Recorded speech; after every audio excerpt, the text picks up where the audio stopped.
मुंबईमध्ये जूनमध्ये पावसाची 35% तूट पाहायला मिळाली आहे। राज्यामध्ये जोरदार बरसलेल्या पावसाची मुंबईकडे मात्र पाठ पाहायला मिळाली आहे। तर राज्यामध्ये सरासरीपेक्षा जास्त पाऊस पडतो, पण मुंबईमध्ये यंदा पावसामध्ये मोठी तूट आलेली आहे। जून महिन्यामध्ये कमी पाऊस झालेला आहे। 35% या पावसाच्या प्रमाणामध्ये तूट पाहायला मिळाली आहे। तर पावसाच्या तुटीमुळे मुंबईत मात्र पाणी टंचाई पाहायला मिळते आहे।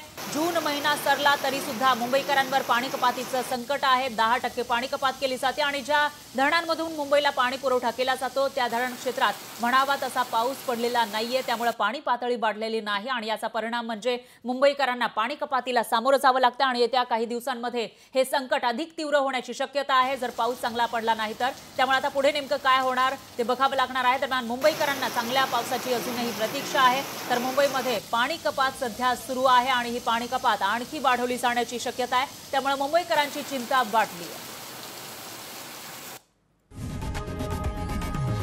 लोकशाही मराठी ऐका, पहा, जागरूक रहा।